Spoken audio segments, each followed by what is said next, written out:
Antes de pasar al siglo XVIII, que es un siglo muy interesante para nuestro tema, me voy a referir muy brevemente a la teoría de los ídolos de Francis Bacon, entre otras cosas interesante porque un pensador boliviano, Guillermo Frankovich, le ha dedicado un libro con ese título, Los ídolos de Bacon. Esta teoría no es una teoría gnoseológica, o sea, de la teoría del conocimiento. Tampoco es una obra sociológica incipiente, sino es una reflexión situada entre la filosofía y lo que hoy llamaríamos ciencias sociales. Bacon no había en esa época la tendencia a hacer ninguna encuesta de opinión pública. Simplemente la teoría se deriva de sus observaciones del comportamiento de sus congéneres en la Gran Bretaña. Tampoco es una teoría, como les decía, de una disciplina filosófica seria, sino que son así observaciones relativamente asistemáticas sobre cómo se construye el conocimiento influido socialmente y cómo se transmite ese conocimiento. O sea, solo en ese sentido es interesante para la materia de este curso.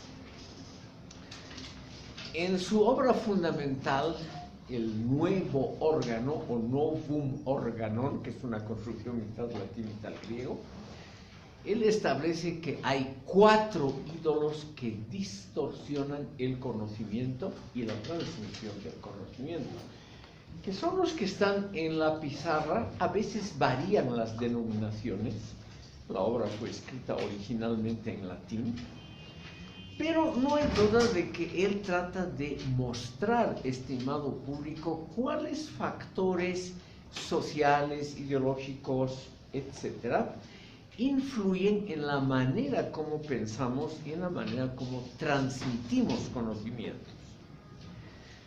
Esta teoría de los ídolos tiene importancia porque nos acerca a uno de los puntos centrales de este modesto curso, que lo vamos a tratar en una de las próximas sesiones, que es la teoría clásica sobre ideologías. Karl Marx es uno de los principales representantes de esa teoría. Y Bacon ha hecho una labor muy interesante desde todo punto de vista en aproximarnos a un tema que no había sido tratado convenientemente hasta entonces. Bacon, por ejemplo, estimado público, cree que hay factores sociales, lo que él llama los ídolos de la tribu, o sea, los ídolos, los factores de distorsión del conocimiento y de la transmisión del mismo, que tienen que ver con el origen social de los seres humanos. Nosotros no podemos liberarnos de un cierto origen, de sus prejuicios, prejuicio en el sentido original del término, o sea, raya y juicio. Y sobre todo, estimado público, no nos podemos librar de las grandes opiniones del momento. Por ejemplo, hoy en día, en el año 2020, nadie, solamente un loco, podría decir que hay que vivir fuera de todos los inventos y avances tecnológicos. La gente que trata de decir eso, generalmente cuando se enferman acuden nomás al médico que los opera de una apendicitis, porque eso no se puede tratar con tácticas o prácticas, digamos, que provienen de un saber ancestral, cuando no había ese tipo de operaciones. Y por salvar la vida uno se olvida de sus propios principios. Entonces, de alguna manera somos tributarios de prejuicios colectivos muy fuertes. Y esos prejuicios nos impiden, como ídolos, o sea, como seres perversos, nos impiden conocer adecuadamente. Están también, como he puesto aquí en la pizarra, estimado público, los ídolos de la caverna, que son los ídolos de la propia casa. O sea, no solamente socialmente, sino en el ambiente familiar, en los grupos pequeños y hasta uno mismo, en la casa que es uno mismo, se acumulan, se sedimentan prejuicios que impiden un conocimiento adecuado de la realidad. Eso no se puede evitar porque los seres humanos siempre tendemos a explicarnos el mundo exterior de acuerdo al mundo nuestro. Es allí que Bacon dice el gran problema del conocimiento es que nosotros actuamos per analogia, está en la pizarra, hominis, o sea, del hombre, y no per analogia mundi o universi. O sea, conocemos el universo, lo lejano por lo cercano, lo extraño por lo familiar, lo excéntrico por lo propio. Tendemos a interpretar el mundo de acuerdo a aquello que nos es habitual y conocido. Y no nos ponemos generalmente en la posición del otro, o sea, en la posición de lo radicalmente distinto a lo que ya conocemos. Tendemos, los seres humanos, a menospreciar lo realmente distinto, las ideas que no están de moda, etcétera, etcétera. Eso se nota muy claramente, por ejemplo, en el ambiente boliviano.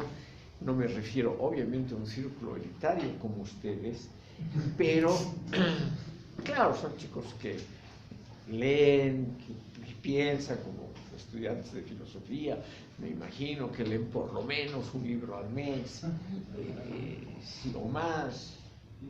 En fin, de todas maneras no representan a la mayoría de la población, ni de lejos. O sea, ustedes son diferentes, pero la mayoría de la población tiende a pensar lo extraño por lo familiar. Todas las sociedades del mundo. Ese es el gran mérito de Bacon, el haber visto que no basta la buena voluntad de conocer el mundo, no basta. Nosotros tendemos siempre a reflexionar, a interpretar el universo por lo humano. O sea, no aplicamos la per analogia universi, sino la analogía del humano mismo que somos nosotros. Como eso es muy difícil, pero no imposible de superar, entonces para Bacon es normal que la gente atribuya una enorme importancia a esos prejuicios con los cuales uno ha nacido, ha crecido, se desenvuelve, etc.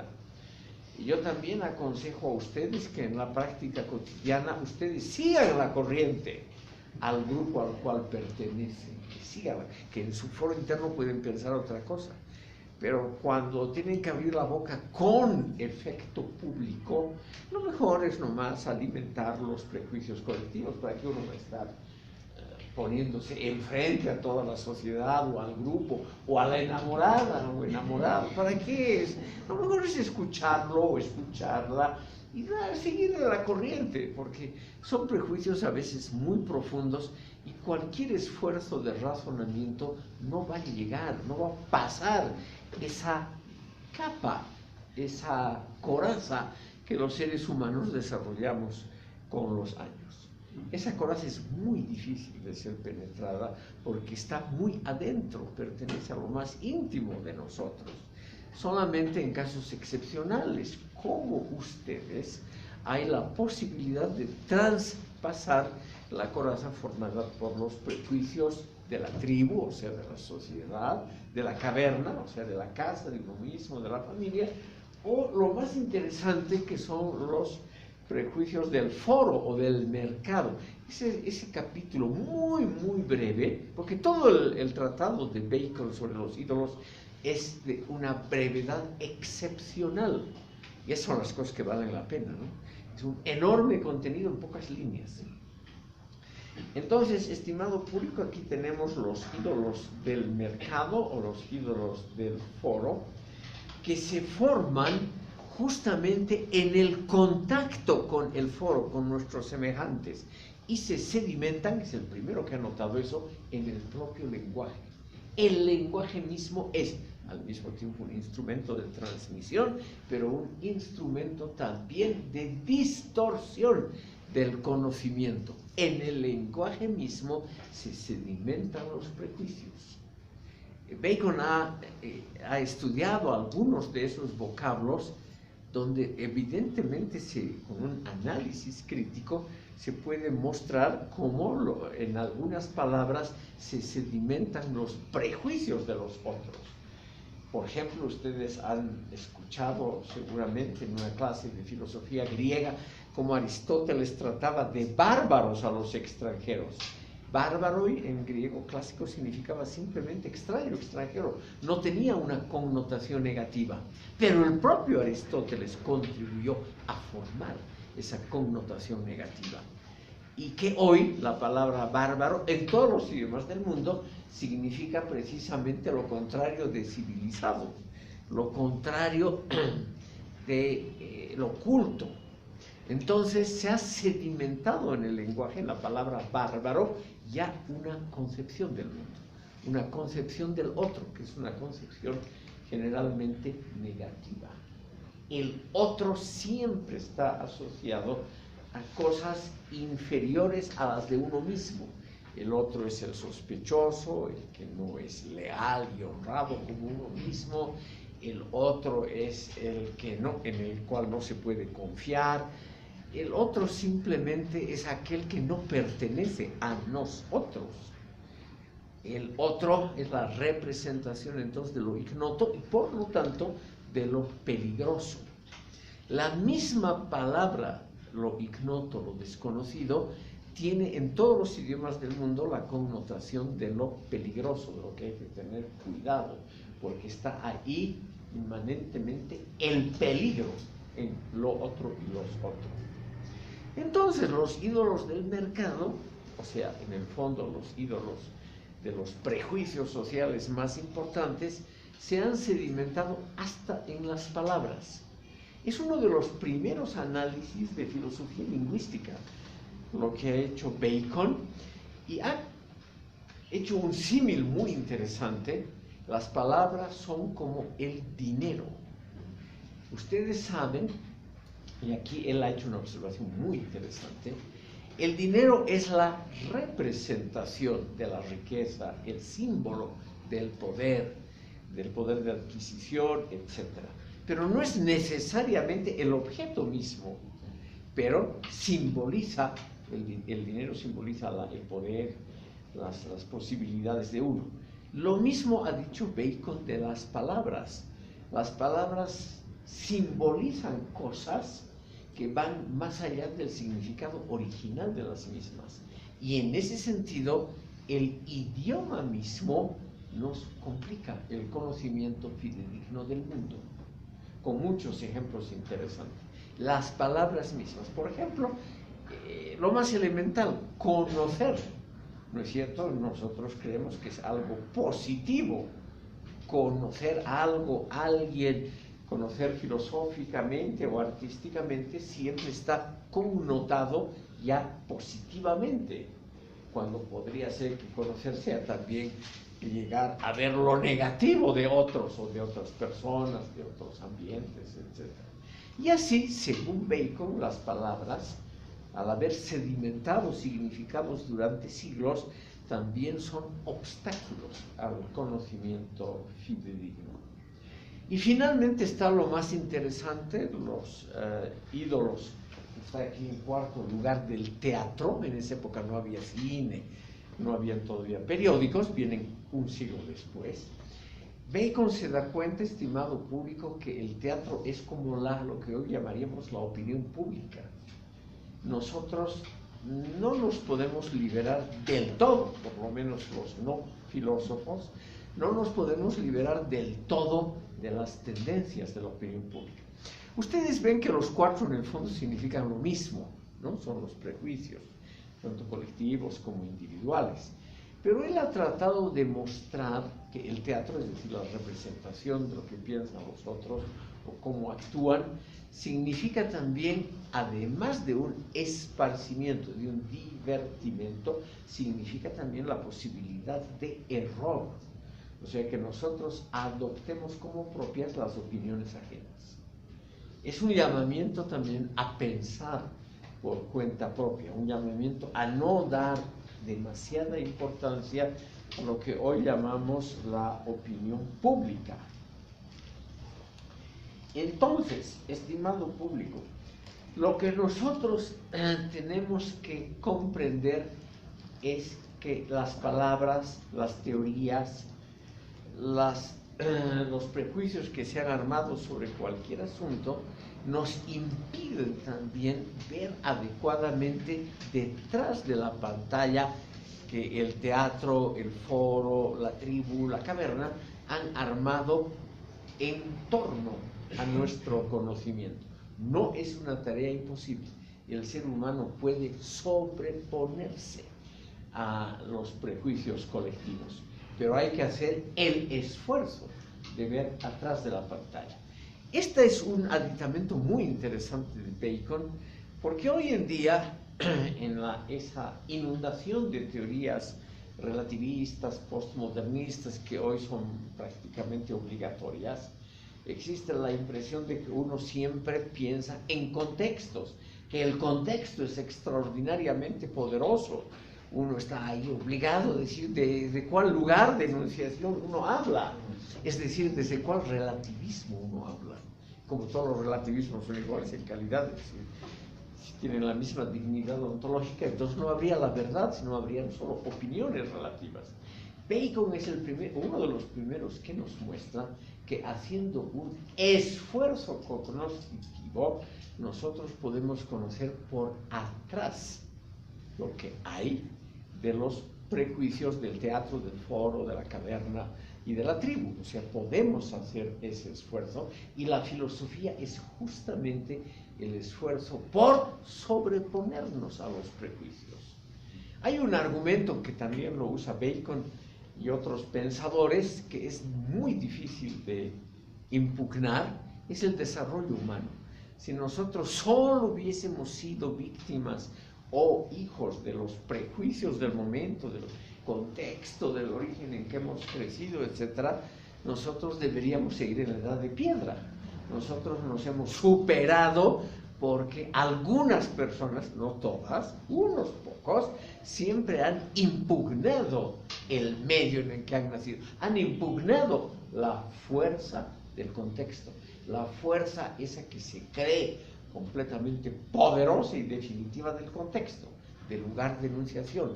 O sea, alguno de nuestros antepasados, estimado público, se ha sobrepuesto a la caverna, a eso que también protege, porque los prejuicios no solamente, es una observación muy buena de Bacon, los prejuicios no solamente nos impiden conocer bien, sino que nos brindan seguridad anímica, que es lo que quiere el ser humano. El ser humano quiere saber con seguridad dónde está, a dónde pertenece, a dónde va, de dónde viene, ¿no es cierto? Las preguntas clásicas.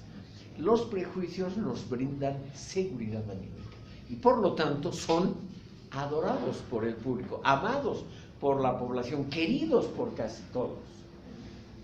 Por eso también esa enorme popularidad del relativismo actual, porque es algo que va en favor de ese anhelo profundo que tenemos de seguridad. Bacon, entonces, estimado público, con estas ideas muy elementales, con esta crítica a los prejuicios, nos enseña que los podemos superar, pero también nos enseña la enorme vigencia de los mismos. O sea, el peso, la importancia que tienen los prejuicios en la vida social, que es simplemente enorme.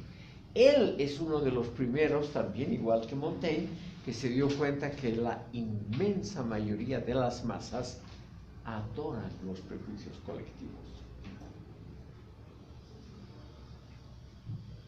No es así que las masas quieren aprender, quieren superarse, quieren saber lo que hay detrás de la pantalla del conocimiento, o sea, detrás de los prejuicios, sino que a la inmensa mayoría de la población le gusta que le digan que tiene razón. No hay nada más agradable, como dijo Montaigne, que escuchar la opinión propia en labios ajenos. Es algo a mí también me encanta. Escuchar la opinión propia en labios ajenos, que alguien me diga, tienes razón, que bien lo ha visto. Eso obviamente a todos nos gusta, pero no sirve para aprender, porque eso nos refuerza en una opinión que puede estar equivocada o que puede ser insuficiente. Puede ser que no sea equivocada, pero insuficiente. Entonces, cuando ustedes le digan a su enamorado o enamorada, y qué bien lo has dicho, qué bien piensas, te admiro mucho, yo aconsejo 1 gramo por lo menos de sospecha, de suspicacia. Sí, un gramito de suspicacia, porque eso siempre, estimado público, es solo una parte de la verdad. La enamorada o el enamorado le quieren decir, yo te aprecio porque tienes los mismos prejuicios que yo. Claro, y yo te adoro, yo te amo, porque juntos hacemos un buen equipo, ¿no es cierto? Y son las cosas que uno escucha con gusto. Qué linda pareja formamos, tenemos las mismas ideas frente a cuestiones políticas o lo que sea, pensamos igual, qué bien me siento contigo. Es lo más usual. Yo aconsejo, y mejor es una pareja con la cual hay conflicto, como lo ha dicho Kant. A la humanidad ama la paz, la seguridad, la unanimidad, pero lo mejor para el conocimiento es el debate, el no estar de acuerdo. Por lo tanto, si ustedes no están de acuerdo con lo que yo digo en este curso, yo creo que he cumplido una pequeña misión, el hecho de que ustedes no estén de acuerdo con lo que me han escuchado. Estimado público, pasaremos, como hay un problema de tiempo que siempre nos apresura, pasaremos al siglo XVIII.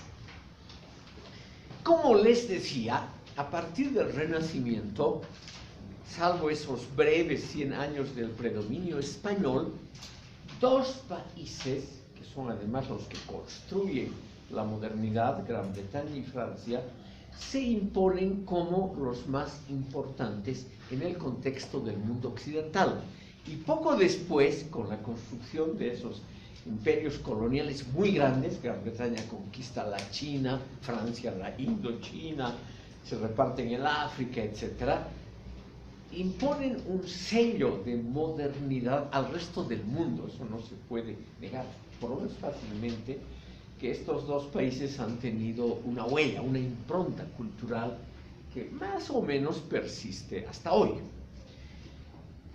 Después de la Revolución Francesa, Gran Bretaña y luego los Estados Unidos se impusieron como la primera potencia mundial. Pero hasta la Revolución Francesa no hay duda de la relevancia cultural de Francia. Eso simplemente hay que considerar. Esa importancia cultural francesa se nota, por ejemplo, en el hecho de que el francés, antes que el inglés, o sea, hasta la Primera Guerra Mundial, es el idioma internacional. Los acuerdos, por ejemplo, de París, al finalizar la Primera Guerra Mundial, hace hoy 100 años justos, los tratados de Versalles, de Sèvres, todo ese conjunto de tratados que dio fin a la Primera Guerra Mundial se redactaron en francés, y el francés fue el idioma en que se discutió en las conferencias de Versalles y de los lugares adyacentes. O sea, era un idioma, o dicho mejor, era una cultura muy importante hasta que Gran Bretaña y los Estados Unidos lamentablemente arrinconaron a esa cultura latina. Pero hubo un momento, bajo Napoleón, donde las fuerzas francesas estaban desde Lisboa hasta Moscú, que duró muy poquito, pero ha tenido su enorme influencia. Y esa influencia se nota sobre todo en la Ilustración, que es en gran parte una creación francesa. Quisiera mencionarles, como no es un curso de filosofía de la modernidad, sino simplemente sobre aparatos ideológicos del Estado, comunicación, ideología y teorías afines, mostrarles a ustedes en qué ha contribuido la Ilustración a construir aparatos de propaganda y elementos de ideología, o sea, elementos de propaganda que más o menos algunos han persistido hasta hoy. Por eso vamos a dedicar unos minutos a la enciclopedia. Estimado público, ahí están los datos en que se empezó a imprimir y cuando se terminó de imprimir, más o menos 21 años, duró este enorme proyecto que tenía una intención muy clara: reunir todo el conocimiento del mundo bajo una óptica racionalista. Imagínense esa pretensión, todo el conocimiento humano, juntarlo en unos libros que estén ordenados bajo criterios estrictamente racionalistas. Es por ello que la Ilustración empieza por la preposición a y no por Dios, como era lo usual antes. Ustedes se pueden sorprender de eso, pero no es algo tan raro que uno ponga al comienzo de una gran obra, ponga lo importante.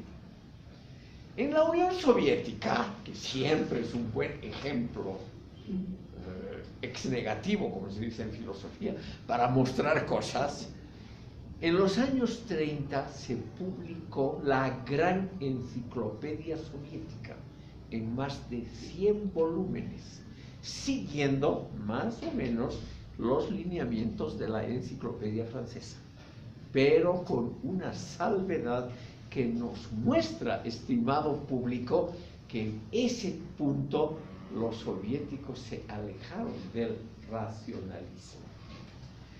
El primer volumen y en la primera página no está la letra A en ruso, ni ninguna palabra que empiece con A, sino que está la biografía, las obras y la importancia del camarada Josip Vissarionovich Stalin.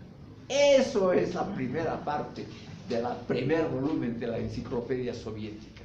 Le sigue lo que tampoco tiene que ver con el orden alfabético, que es un orden casual, aleatorio, más o menos democrático al orden alfabético.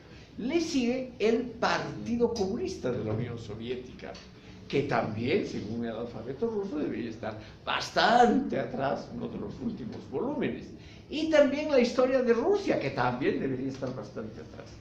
Entonces, siguiendo en el fondo una lógica tradicional, la Enciclopedia Soviética pone lo primero, la figura central, Stalin.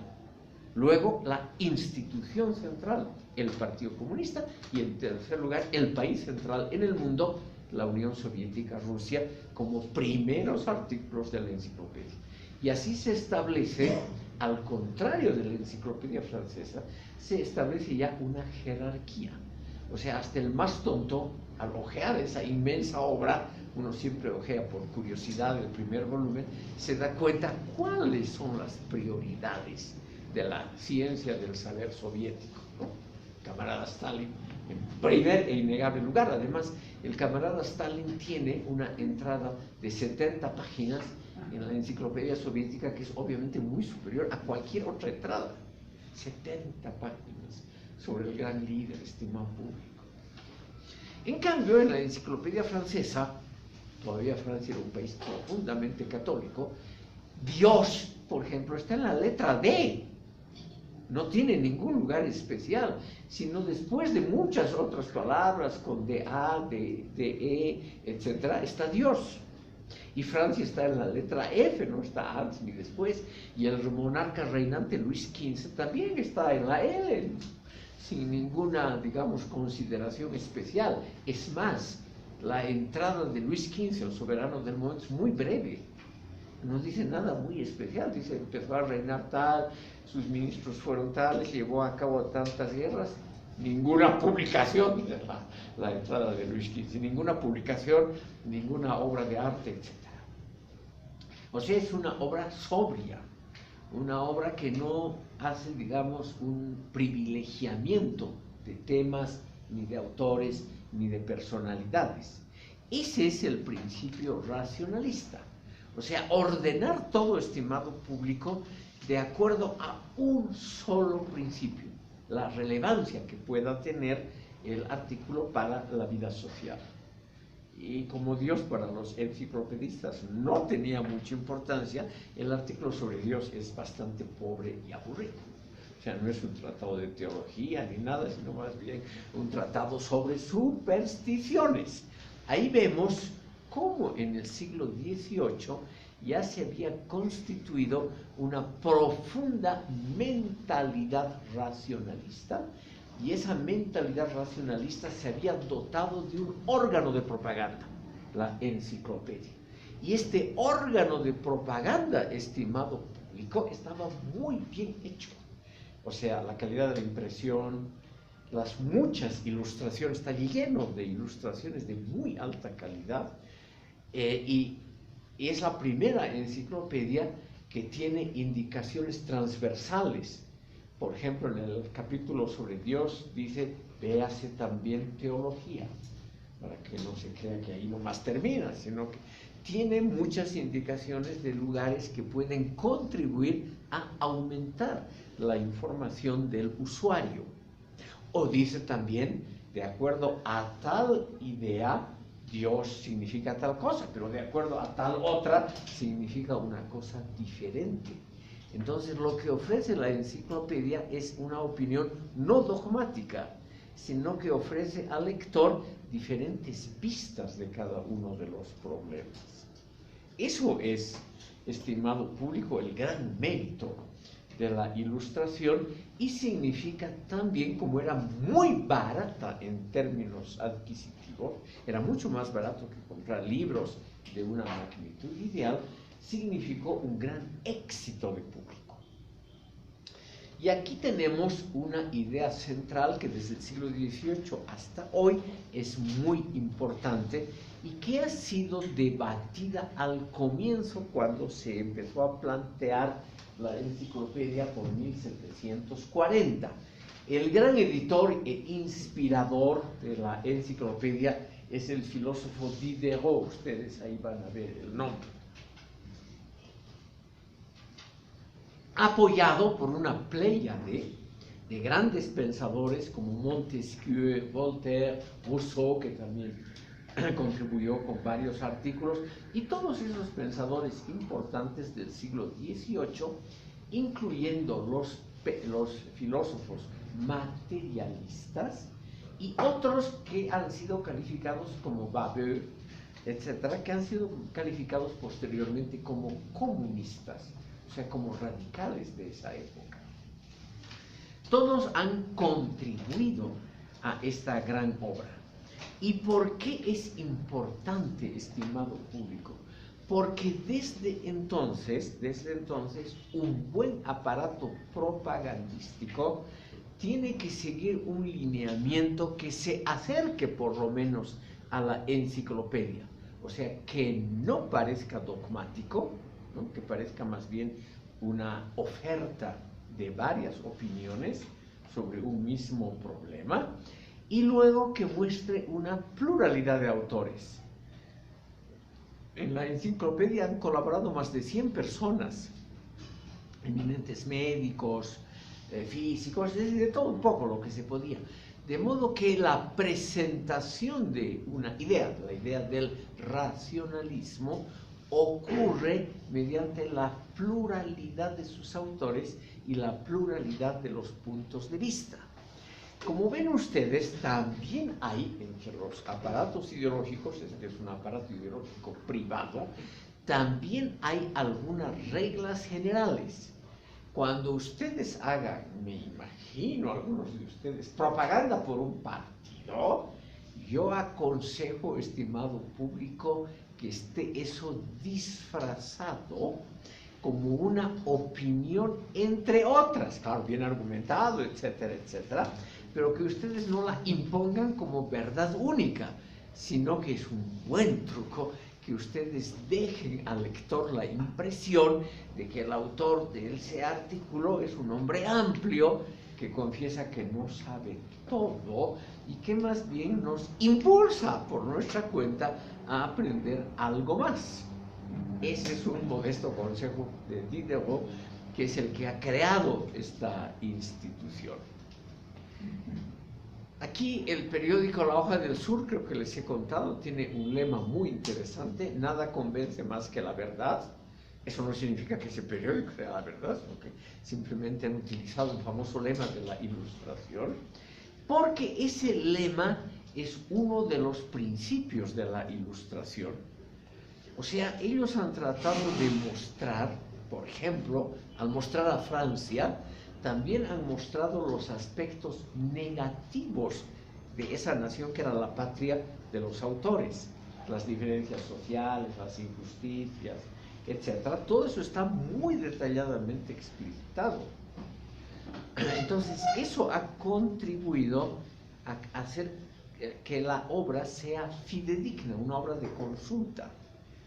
Porque eso es el ideal de todo aparato ideológico que produce propaganda, el hacer algo fidedigno, que parezca digno de fe, o sea, que parezca digno de retratar la realidad como es. Ese es uno de los principios elementales, estimado público, de toda propaganda. No tiene que parecer un invento, un embuste, no tiene que parecer un truco, sino que una buena propaganda tiene que acercarse lo más posible a la verdad fáctica, a la realidad. Es también un consejo que yo les doy.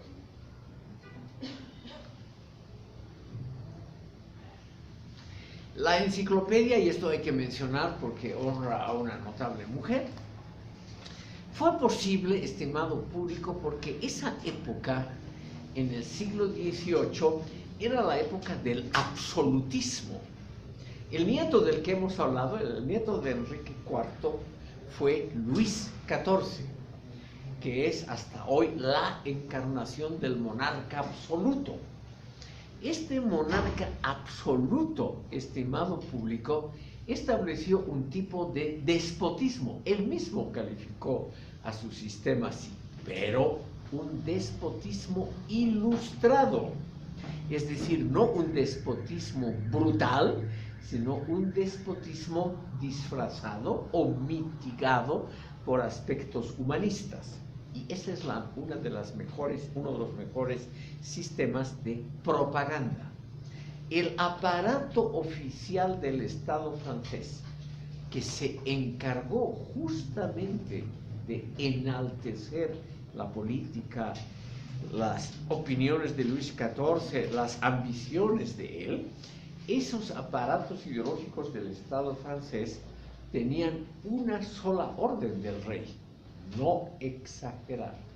O sea, no había que incidir demasiado en la persona del rey ni ponerlo demasiado bien, porque eso se nota que es propaganda. Una propaganda bien hecha parece un tratado científico o filosófico, no parece una obra de propaganda. Entonces, ¿qué es lo que proponía justamente este hombre del cual nos vamos a ocupar solamente un minuto? Luis XIV.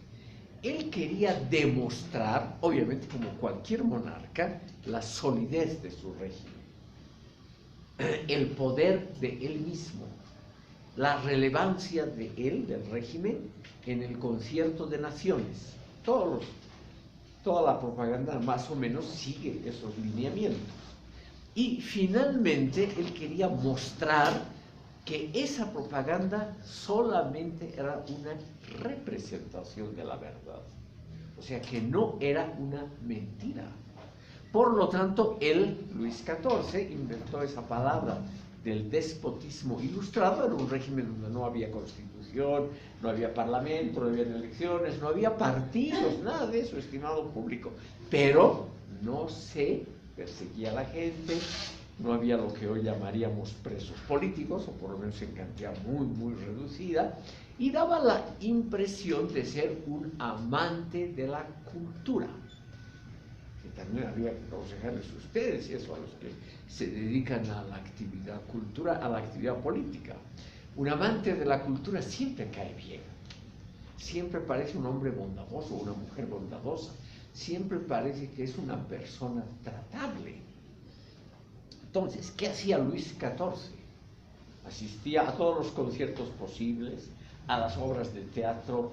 Él mismo fue el gran protector de Molière, del compositor Lully, de los poetas trágicos Racine y Corneille. Es decir, él mismo se preocupó por aparecer como el que fomentaba la cultura, como el que pagaba, porque evidentemente todos estos señores recibieron fondos de la Bolsa Real, todos ellos. Entonces, él además se preocupó para que se sepa eso, que estos señores eran pagados por él, para dar la impresión de que el Estado francés, cuya encarnación era él, de él viene la famosa palabra el Estado soy yo, para que la gente note que el Estado francés se preocupaba por lo más etéreo y lo más duradero que es la cultura. Esta es una expresión de él, estimado público, porque no era nada tonto. Entonces él se dio cuenta que el fomento de la cultura es algo que hace quedar bien a la posteridad, o sea, a los funcionarios que hacen cultura, los hace quedar bien para la posteridad. Entonces, él fomentó naturalmente obras de teatro, él creó la Academia Francesa, que es como la Real Academia Española, algo similar para fomentar las letras.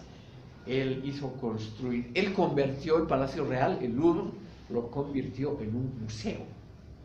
Ven qué desprendimiento es lo que pensaba la gente. Qué rey tan bueno. Regala el Palacio Real, el Louvre, donde habían vivido los reyes durante más de 1000 años, lo regala a un museo público. Entonces, claro, todo el mundo creía que era la bondad misma. Eso es lo que hay que aprender, estimado público, de hacer propaganda cuando uno tiene el poder del Estado.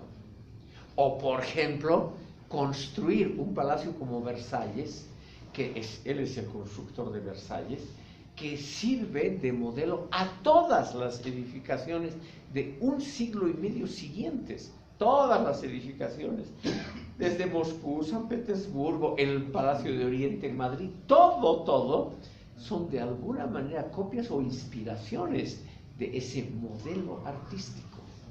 Entonces, ¿qué dice la gente? La gente sabe que no puede vivir ahí, pero la gente dice, una construcción de tal calidad solo puede ser ideada por un tipo que sabe lo que es la cultura y sabe el valor a largo plazo del arte. Entonces la gente dice, qué buen rey, por lo menos algo ha hecho, ¿no es cierto? Entonces Versalles, un montón de construcciones, reconstruyó iglesias, fomentó a bailarinas de ballet, en fin, todo aquello que tenga que ver con la cultura. Por lo tanto, un buen gobierno, estimado público, es el que usa los aparatos ideológicos del Estado para elaborar planes culturales de largo plazo que, según Luis XIV, esa actividad etérea, o sea, medio como aire, que es la cultura, va a ser el pilar fundamental del reconocimiento futuro. Entonces, si ustedes quieren, me imagino, pasar a la posteridad, ustedes pueden pensar como gobernantes en hacer obras de beneficencia cultural, porque son aquellas que van a quedar a través de los siglos. Todo visitante hoy en París, por lo menos le eche un vistazo al Museo del Louvre, por lo menos le eche un vistazo breve a Versalles, etc. ¿No es cierto? Además de visitar, obviamente, los lugares de diversión nocturna o los burdeles de lujo en París, todos los visitantes también, por lo menos, hacer una breve visita, es decir, un homenaje a este señor que realmente canalizó una enorme cantidad de fondos públicos para el fomento a la cultura, porque es aquello que dignifica un gobierno y al mismo tiempo abarata costos de la manutención de un Estado fuerte. Este elemento último es el que quiero referirme muy brevemente, estimado público, porque tiene que ver con la esencia misma de los aparatos ideológicos del Estado. Un buen aparato ideológico produce una propaganda que sirve para consolidar el régimen respectivo con el mínimo de costos represivos. Los costos represivos, policía, servicio secreto, son siempre bastante caros. O sea, hay que mantener un aparato estatal, el aparato de censura, de represión, policía, etc. Y Luis XIV, sabiamente, porque es un tipo muy inteligente, eso no se puede negar, notó que un buen represor siempre tiene que tener un tipo que lo controle para que no haga lo mismo contra el gobierno, porque no hay confianza en la gente. Entonces el represor, el espía, siempre tiene que tener un acompañante sin que el primero lo sepa, que más o menos también controla al primero y eleva informes sobre las actividades, si son realmente exitosas, las actividades de represión del primero de los nombrados. Como ven ustedes, Luis XIV pensó en todos esos aspectos que tienen que tener los aparatos ideológicos del Estado. Tienen que ser creíbles, tienen que ser baratos. Como el negocio de la represión es muy caro, y esto es también un consejo a ustedes, lo mejor es que la gente en su convicción propia se autocontrole. El autocontrol es la medida más barata para mantener a una población contenta y sin levantamientos populares, sin ningún tipo de contestación al poder central. La autoconvicción, o sea, desde la escuela hay que convencer a la gente de que vive bajo un buen régimen, de que el gobierno piensa lo mejor, etc. Siempre va a haber, como ustedes, filósofos, algunos chicos díscolos que no creen en eso, pero la mayoría sí va a creer.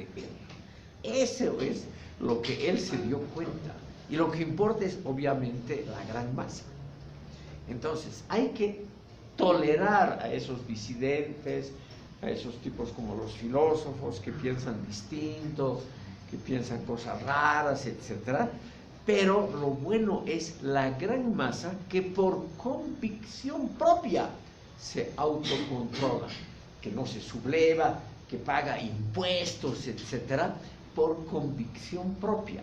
Y esa convicción propia tiene que ser inoculada, o sea, inyectada en cada uno de los habitantes del reino, decía Luis XIV, desde la más tierna edad. Los padres tienen que hablar bien del gobierno. Y como eso no se puede controlar, a los padres primero hay que convencerlos de que es un buen gobierno. Entonces los padres en forma automática a los hijos les van a dar una visión más o menos aceptable. ¿Qué dijo Luis XIV? Nunca más levas obligatorias de soldados. Los soldados tienen que ser mercenarios bien pagados, especialistas. No es una mala idea, puede sonar, la palabra mercenario en español tiene el problema que hemos visto en Bacon. Se ha sedimentado una significación peyorativa, negativa sobre esa pobre palabra. Es simplemente un soldado que recibe sueldo.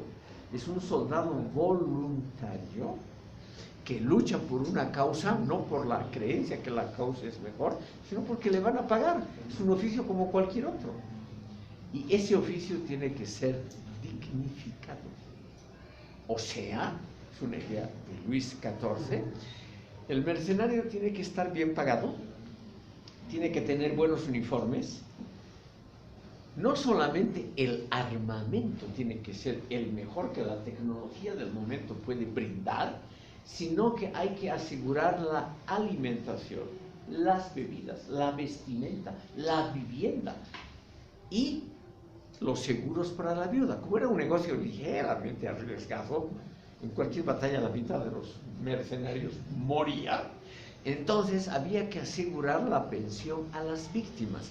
Y eso significaba una pequeña burocracia, que anote los nombres, direcciones, los años de servicio del mercenario, etcétera, etcétera, para retribuirle adecuadamente a la viuda o a los hijos.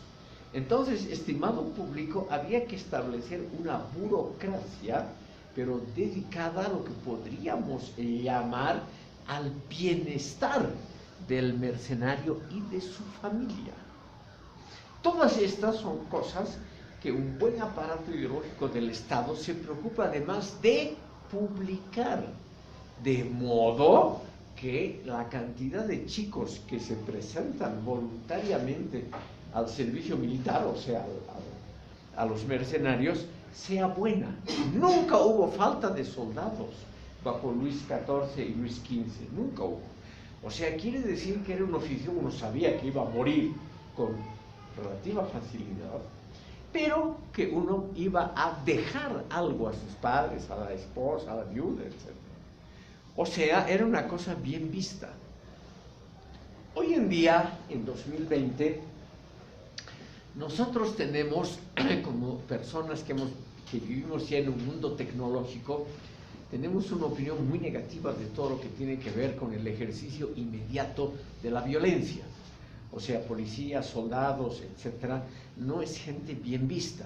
Sobre todo nosotros en este curso, ¿no es cierto? Filósofos, la crema, los que piensan a largo plazo, los que piensan atrás de las pantallas. Nosotros creemos que los soldados, policías, son simplemente la categoría menos importante. Luis XIV se preocupó porque la dignidad del soldado, del mercenario, sea alta, o sea, que sea una cosa bien vista. Esa función, aplicado a otros estamentos del Estado, es muy importante, estimado público. O sea, la gente que hace labores estatales, por más aburridas que sean, por ejemplo, lo que les acabo de contar, el registro de direcciones, viudas, nombres y deudos de los mercenarios, eso tenía que estar muy bien hecho. Y eso había que pagarlo bien, para que sea una labor sistemática, confiable, etc. Por lo tanto, ya Luis XIV notó, el aparato ideológico del Estado es una cosa muy compleja y muy amplia.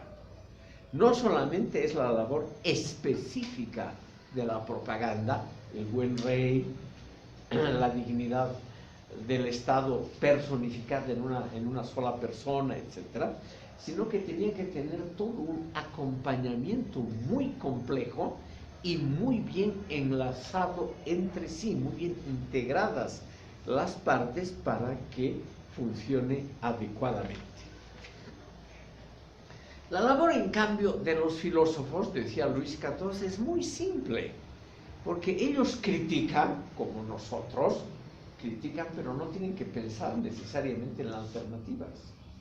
Por ejemplo, aquí criticamos muchas cosas, yo mismo critico a regímenes autoritarios y demás, pero a mí mismo no se me ocurren alternativas.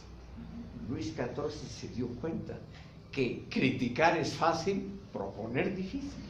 Entonces él dijo, eso es lo que hay que mostrar a la población, que los criticones tienen una teoría fácil, tienen una actividad fácil, una teoría simple, pero proponer algo realmente, una alternativa a un sistema ya tan complejo, que había tenido miles de años como la monarquía francesa, la más antigua de Europa, eso era muy complejo.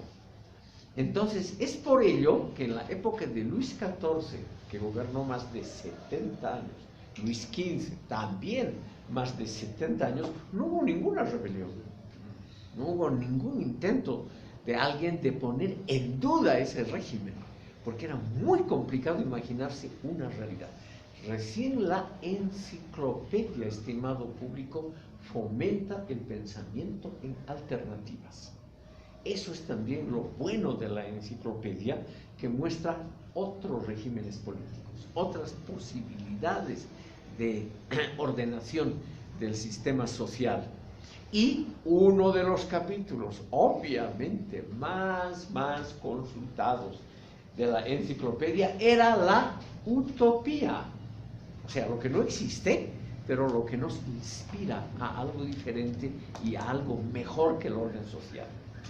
Entonces, esos capítulos, la utopía, el orden justo, esos eran los capítulos más consultados, porque trataban, ante una cosa tan compleja como era el orden social bajo Luis XIV y Luis XV, trataban de mostrar qué podría ser la alternativa, porque obviamente había un sistema racional como el que se implementó con la Revolución Francesa, que lo vamos a ver en la próxima sesión, y sus aparatos ideológicos realmente ha sido una gran creación humana.